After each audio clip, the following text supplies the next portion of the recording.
शेतकरी अडचणीत आहे। तुम्हा सर्वांना माहिती आहे की पाऊस पूर्वी पडायचा, पण पाऊस आता जो हवामान बदलामुळे पाऊस पडतोय तो एकाच दिवशी वर्ष एवढा पाऊस पडतोय। त्यामुळं अतिवृष्टी होते, कधी दुष्काळ पडतोय, कधी गारपीट होते आणि जो शेतामध्ये माझा शेतकरी जो पीक घेतोय, एखादी फळबाग घेतोय, त्याचं त्याला जे उत्पन्न मिळायला पाहिजे उत्पन्न त्याला जास्त मिळत नाही। बाजारभाव कोसळल्यामुळे त्याचा परिणाम होतो। त्यामुळे शेतकरी अडचणीत आहे आणि अतिवृष्टीमुळे तुम्हा सर्वांना माहिती की या राज्यामध्ये साधारणतः गेली 5-6 महिने हा पाऊस खूप मोठ्या प्रमाणामध्ये पडला। साधारणतः आपण आज हिशोब केला तर साधारणतः 1,19,00,000 एकर एवढं हेक्टर क्षेत्राचं नुकसान माझ्या शेतकरी बांधवांचं झालं। आणि शेवटी हे काय माणूस निर्मित आहे, निसर्गाचं संकट आहे। या अडचणीत आलेल्या शेतकऱ्याला एक मदत केली पाहिजे, सहकार्य केलं पाहिजे।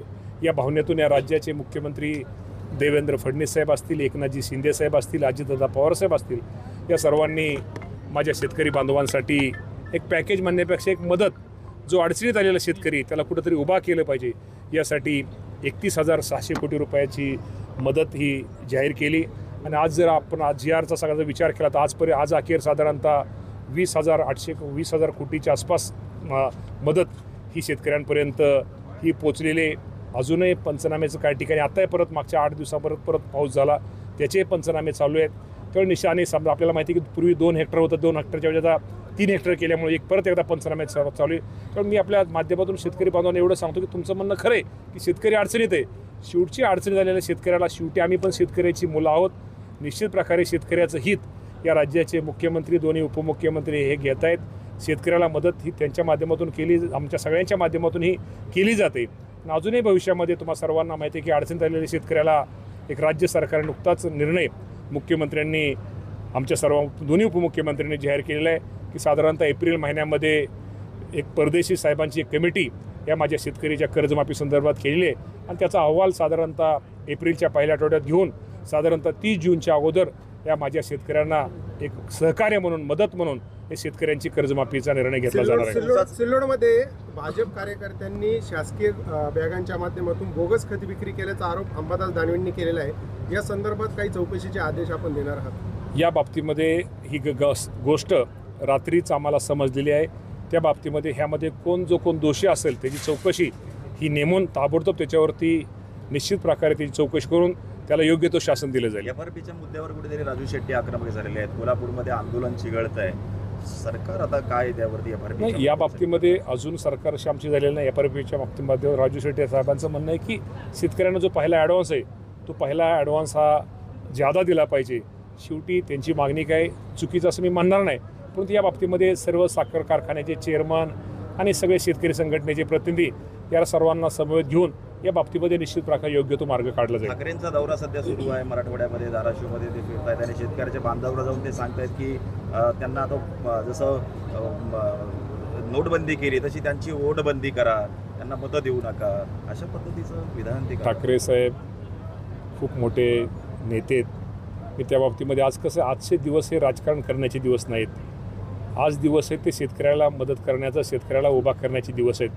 त्यामुळे निश्चित प्रकारे राज्य शासनाच्या वतीनं माझ्या शेतकरी बांधवांना अजून कुठला निर्णय घेणं शेतकऱ्या दृष्टीने हिताचं आहे किंवा शेतकऱ्याला काय शेतकऱ्यांना उभा करण्यासाठी करता येईल हा प्रयत्न आमचा चाललेला आहे। नाशिक हिंदूंनाच फक्त दुकान लावायला परवानगी द्या, मुस्लिमांना देऊ नका, अशा प्रकारचं वक्तव्य जे आहे ते राणे करतायत। कुठेतरी महायुतीचे घटक तुम्ही आहात। या बाबतीमध्ये राज्याचे मुख्यमंत्री या बाबतीमध्ये निश्चित प्रकारे म्हटलेत का नाही म्हटले तर तुमच्या माध्यमातून आपल्याला मी ते ऐकलेलं नाही, आणि या बाबतीमध्ये देवेंद्र फडणवीस साहेब ते निश्चित प्रकारे त्या बाबतीमध्ये अनुदानाच्या रकमेतील 2,000 रुपये जे आहे, मात्र जे पार्थ पवारांकडनं जो जमीन घोटाळा समोर येतो आहे 40 एकराचा, त्याकडे कसं बघता? कुठेतरी पक्षाची प्रतिमा देखील मलिन होतो? नाही, मलिन होण्याचा विषय नाही। तो शेवटी प्रत्येकाला व्यवहार करणं कायदेशीर आहे का तो बघणं तो त्याचा प्रत्येकाचा वैयक्तिक विषय आहे। त्या बाबतीमध्ये अजितदादा पवार साहेब यांनी कालच त्या बाबतीमध्ये खुलासा केलेला आहे। ते अजितदादा पवार साहेबांनी त्या गोष्टीचा खुलासा केलेला आहे, त्यामुळे त्यांनी खुलासा केल्यानंतर त्या गोष्टी मी खुलासा करणं बरोबर नाही। अनुदानाच्या रकमेतील 2,000 रुपये जे आहे ते खात्यावरती ठेवण्याची सक्ती जी आहे ती धाराशिव जिल्हा मध्यवर्ती बँकेकडून केली जाते। ही शेतकऱ्यांची 100% अशी कुठली जर बँक करेल त्या बाबतीत त्या बँकेला सूचना दिल्या जातील अशी कुठलंही तुम्हाला रक्कम खात्यावरती ठेवता येणार नाही. अजितदादा म्हणतात की कर्ज भरण्याची सवय लावा. आपण आज शब्द दिला आहे की कर्जमाफी. हे कर्जमाफी आपण 30 जूनच्या अगोदर करतोय. आता त्याचा पिरियड हा वेगळा आहे की भविष्यामध्ये येणाऱ्या काळामध्ये शेतकरी बांधवांनी ते आजचं बोलण्यात हे भविष्य काळाचं बोलले किंवा ते आपण सुद्धा थोडं चांगलं शेतामध्ये जा, बांधावरती जा, चांगलं शेतामध्ये पिकाचं उत्पादन घ्या, उत्पन्न चांगलं मिळवा की जेणेकरून ह्या गोष्टी ना दादाचा तसा उद्देश नव्हता. खरं तर ते माळेगाव कारखान्यावरती मी त्या कार्यक्रमाचा अध्यक्ष होतो की आपल्या घरच्या माणसाला घरच्या माणसासारखं बोलायला गेलं ह्याचा अर्थ हा अर्थाचा अनर्थ केला गेला असं त्यांचा कुठलाही उद्देश नव्हता. ते कारण का दादा पण मी तुम्हाला आज तुमच्या माध्यमात सांगतो दादा पण हाडाचे शेतकरी. मी तुम्हाला आज बेनं दाबलेलं मी सांगितलं. स्वतः दादानी स्वतः बेनं दाबलेलं आहे, स्वतः ट्रॅक्टर चालवलेलं आहे, स्वतः कडबा गाडीत घेतलेलं आहे, स्वतः गाईचं दुधाची गाईच्या धार काढलेली आहे, स्वतः पोल्ट्री फार्म असताना स्वतः अंडी गोळा केले. त्यामुळे दादा तर मी तर खूप कमी.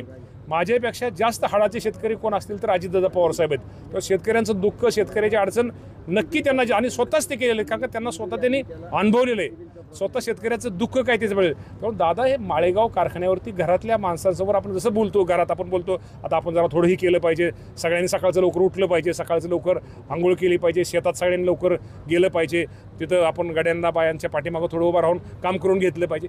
हे तो त्यांचा उद्देश होता पण तो उद्देशाचा अर्थाचा अनर्थ केला गेला. जिल्हा स्थानिक स्वराज्य संस्थांच्या निवडणुकामध्ये भाजप सोबत नाही तर राष्ट्रवादी शरद पवार गटासोबत निवडणुका लढा असा सूर कुठेतरी या बाबतीमध्ये हा विषय माझा नाही. या बाबतीमध्ये आमच्या पक्षाचे अध्यक्ष तटकरे साहेब, दादा, प्रफुल्लभाई हे निर्णय घेतील. काका पुतणे एकत्र यावे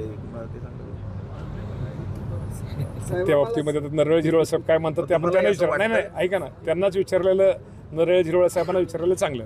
कांदा उत्पादक शेतकरी अडचणीत आहे. निर्यात धोरणामध्ये कमीत कमी ठोस पावलं उचलली आणि किमान बांगलादेशला तरी कांदा या बाबतीमध्ये राज्याचे पणन मंत्री जयकुमार रावल साहेब यांनी स्वतः लक्ष घातलेलं आहे.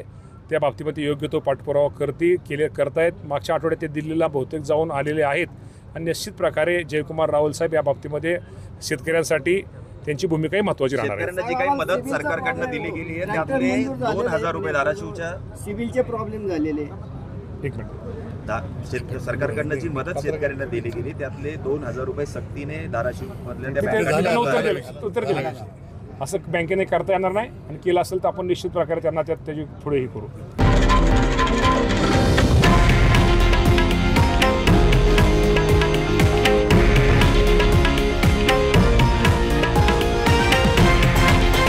हे आहे देशातील नंबर 1 न्यूज नेटवर्क आणि आपण पाहत आहात TV9 मराठी, एकमेव.